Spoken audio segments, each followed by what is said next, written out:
Bíblia diz a respeito do diabo? Quem ele é, como surgiu e o que ele quer? A graça e a paz, queridas, a graça e a paz, queridos. Mais um vídeo do canal Descobrindo a Palavra. Hoje vamos falar sobre o diabo, sua relação com Deus, com o homem e com o pecado. A Bíblia não somente revela a existência do diabo, como também o apresenta como ser espiritual, pessoal, extremamente poderoso e totalmente maligno. Jesus se refere ao diabo como sendo inimigo de Deus, homicida, pai da mentira e príncipe dos demônios. Olha, ele também é chamado de Satanás, significa adversário e opositor, além de vários outros nomes e títulos que revelam a sua natureza. A própria palavra diabo significa caluniador, difamador e acusador. Analisando apenas os nomes e os significados, podemos ter uma ideia, uma noção do perigo que ele oferece, amados. Contudo, algo que nos traz uma compreensão ainda maior sobre as suas intenções são as informações que a própria Bíblia traz, a sua origem, da sua queda e da sua ação contra o homem, ser humano. A pergunta é, como surgiu o diabo? Além disso, por que Deus criaria um ser tão mau e perverso? A Bíblia ensina que Deus é o Criador de todas as coisas, nos céus e na terra, tanto as visíveis quanto as invisíveis, amados. Mas também ensina que tudo que Deus criou foi bom. Por essa razão, queridos, algo certamente aconteceu, para que esse ser criado por Deus se tornasse diabo, se tornasse acusador e inimigo de Deus, queridos. Para entender o que aconteceu, podemos tomar como base Isaías 14 e Ezequiel 28. Apesar de serem profecias inicialmente dirigidas ao rei da Babilônia, tais passagens tomam compreensões muito além do que poderia ser declarado a qualquer ser humano. Tanto o texto em si como o contexto bíblico mostra claramente, queridos, que se trata de uma referência à origem de Satanás. Ezequiel fala de um anjo criado de forma especial, o chamando de estrela da manhã, na tradução para o latim, Lúcifer. Ele é descrito como um modelo de perfeição, cheio de sabedoria e perfeita beleza. Olha, criado por Deus como um querubim, um anjo de alta hierarquia que provavelmente era o responsável por comandar a exaltação e a glorificação de Deus. A Bíblia diz que desde o dia que ele foi criado, ele permaneceu inculpável em seus caminhos, até que algo aconteceu. O texto de Ezequiel diz que em determinado momento, querido, se achou injustiça, perversidade e maldade em Lúcifer. E explica que por causa da sua beleza e do seu esplendor ele se corrompeu e se tornou orgulhoso, queridos. Isaías que o desejo do seu coração era estar acima de todos os anjos e ser como Deus. Olha, na verdade a soberba de Lúcifer se tornou tão absurda, queridos, que ele chegou ao ponto de achar que seria possível tomar o lugar de Deus, usurpar de uma glória que pertencia unicamente ao Criador. Por conta dessa rebelião, Lúcifer passou a ser Satanás, o adversário de Deus. Inclusive, o que tudo indica, durante um certo período ele convenceu outros anjos a também se rebelarem contra Deus. Provavelmente ofereceram certos privilégios, caso tivesse o apoio desses anjos. Mas como isso é possível, queridos? Como o mal pode ter surgido no coração de Lúcifer e também ter corrompido outros anjos? Se são seres criados por Deus perfeitamente santos. Na verdade, queridos, isso demonstra como a obra de Deus é extraordinária. Afinal, os anjos foram criados com o poder de tomar decisões morais e reais, como nós. Deus dotou a sua criação de uma natureza tão livre que permitiu até uma rebelião, queridos. Deus permitiu o mal, mas jamais compactou-a com ele. E por essa razão Satanás foi expulso dos céus. Esse evento é escrito pelo menos em 3 passagens bíblicas, inclusive com base no texto de Apocalipse 12. Acredita-se que aproximadamente um terço dos anjos caíram junto com Satanás. Veja bem, queridos, após Satanás ter sido expulso do céu e sido lançado à terra, em um determinado momento da história, Deus criou um ser que não somente o glorificaria, mas também seria a própria imagem da sua glória. Deus criou o homem, a sua imagem e semelhança. Olha aí, razão mais que o suficiente para que Satanás odeie o ser humano e faça de tudo para destruí-lo. E o primeiro passo que o diabo deu nessa direção foi logo no início, queridos, com Eva, no Éden, onde Deus colocou no homem. Autorizou a se alimentar livremente sobre todas as árvores, menos uma, aquela que causaria a morte. E foi dessa árvore, por influência do diabo, que o homem comeu. Parece absurdo a estupidez do ser humano de desobedecer a única proibição feita por Deus.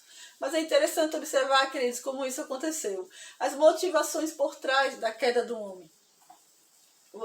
Quando o diabo questiona Eva, ele diz: vocês não podem comer de nenhum fruto das árvores do jardim? Ele, na verdade, está sondando Eva para ver qual é o entendimento que ela tinha. Quando Eva acrescenta algo à ordem de Deus, não podemos nem tocar.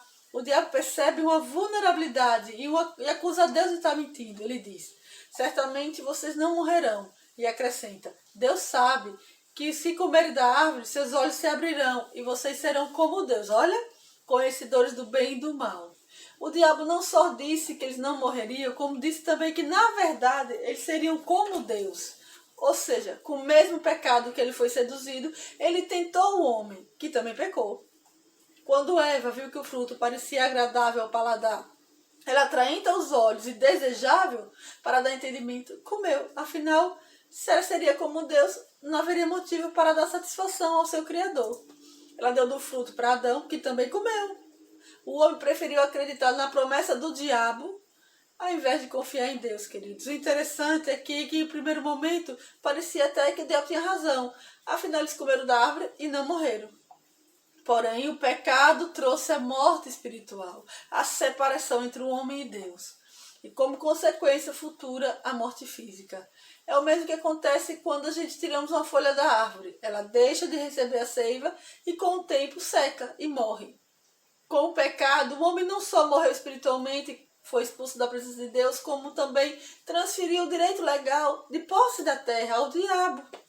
A partir da queda, toda a descendência de Adão, inclui eu e você, nasceu separada de Deus. A semelhança de Adão. Sim, nós nascemos pecadores, em um mundo governado pelo diabo. Todo o mal que habita em nós é fruto da desobediência de um único homem, mas que nos representava. A culpa foi de Adão, foi de Eva e foi do diabo. Mas hoje ele também é minha e sua. Somos tentados e pecamos por causa do nosso próprio mau desejo. Mas com toda certeza o diabo colabora muito para que isso aconteça, queridos. E para entender como ele faz isso é fundamental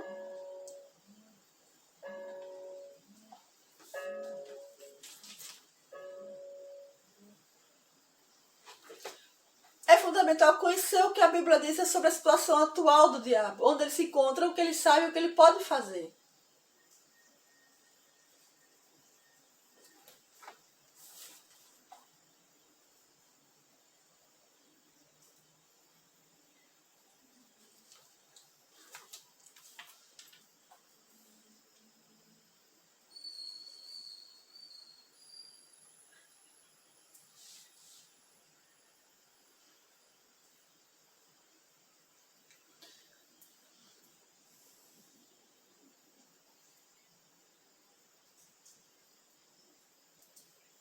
Para entender como ele faz isso, é fundamental conhecer o que a Bíblia diz a respeito da situação atual do diabo, onde ele se encontra, o que ele sabe e o que ele pode fazer.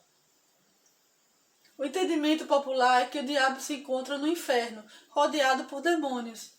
E de fato a Bíblia ensina que o destino do diabo é o castigo eterno no inferno, porém deixa claro que ele não está lá agora, mas que na verdade ele circula pela atmosfera e atua nas regiões celestiais, sendo chamado de príncipe das potestades do ar.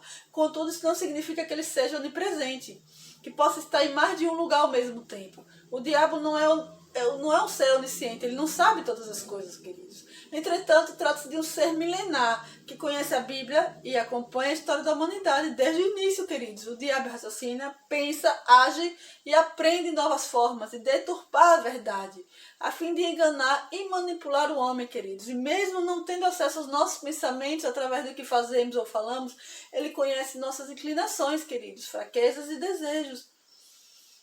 Veja bem, apesar do diabo ser muito poderoso, ele também não é onipotente.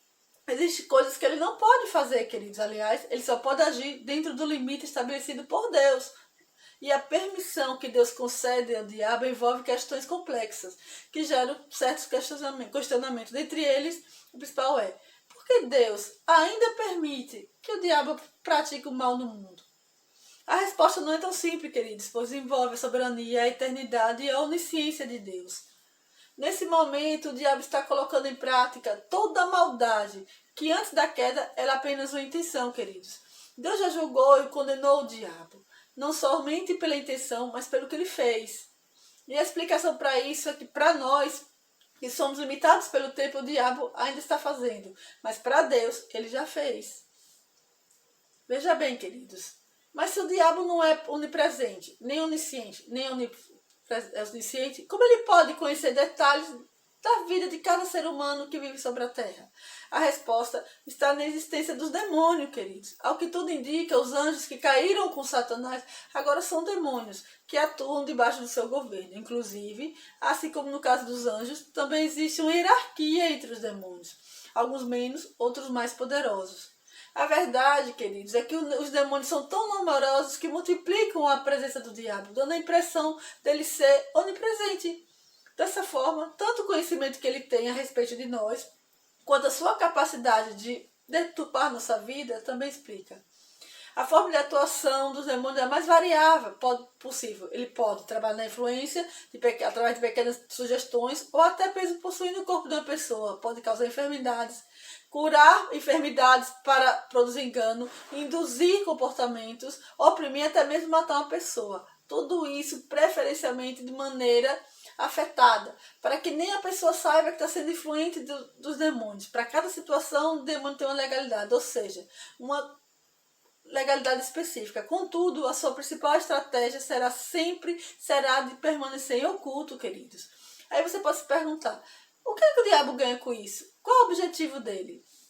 Primeiro, é importante lembrar que o diabo é homicida. Odeia o ser humano e tem prazer em nos causar sofrimento. Segundo, que ele já está condenado e lhe resta pouco tempo. Sendo assim, todo o seu esforço está em levar o homem para a mesma condenação, a eternidade e o inferno. A principal forma de atuação do diabo sempre foi e sempre será através do engano. Não existe nenhum, queridos, outro ser no universo supere o diabo na arte de superar as pessoas, de acreditarem na arte da mentira, de deturpar o conhecimento da verdade. Desprezar o conhecimento bíblico, uma vez que entendemos que a Bíblia é a completa palavra de Deus e fonte de toda a verdade, ela se torna o único livro no mundo capaz de revelar de forma segura todas as mentiras do diabo. Por essa razão, a sua estratégia atua com que o homem não queira ler a Bíblia. Caso que ele leia, que ele não entenda. Caso ele entenda, que ele não creia. Caso ele creia, é fazer com que ele não coloque em prática, queridos. Para cada um desses estrados, ele vai utilizar de uma mentira, queridos. Tem mentiras que apontam a direção oposta à verdade, falando que ele não existe. E mentiras são muito próximas da verdade, até são maliciosas. O diabo nega uma mentira com outra mentira, para que essa segunda mentira pareça verdade, para promover o engano. Ele apresenta algo ruim com aparência de bom, mas mantém algo ruim com aparência de ruim, fazendo com que o homem pense que está no caminho certo, quando na verdade está no caminho errado. Lembre-se, a ação do diabo é através da mentira, queridos. Ele mente sobre a possibilidade de arrependimento que ele não tem, mas que nós temos, queridos. Ele mente sobre a salvação da fé, mente sobre o perdão de Deus, sobre a ressurreição dos mortos e sobre o juízo de Deus, queridos, sobre a vida eterna. Ele mente, queridos, sobre tudo. Não é parecendo com chifre, rabo e tridente. Afinal, quem adora a imagem do demônio sabe muito bem o que está fazendo agora. Quem adora a imagem de um ser celestial, esse sim, através do engano, pode estar adorando ao diabo. Veja bem, queridos, por causa do pecado, a nossa condição natural já é de condenação. O trabalho do diabo é apenas nos manter em uma condição que já estamos. Ele precisa esconder de nós o amor de Deus e a salvação, que é em Jesus Cristo, queridos. Aquilo que o diabo procura ocultar, Deus, em sua infinita sabedoria, já nos revelou, através da Bíblia. Aquele que é absolutamente justo e perfeito em tudo o que faz, já julgou e condenou o diabo. Mas nos deu a possibilidade de reconciliação, através da fé em Jesus Cristo. Demonstrando todo, querido, seu amor, poder, através da morte de Jesus no nosso lugar e através da sua ressurreição dentre os mortos. Então, somente Ele pode nos livrar das garras do diabo e nos conduzir através da vida eterna. Se você gostou do vídeo, se inscreva, deixe seu like e compartilhe o vídeo.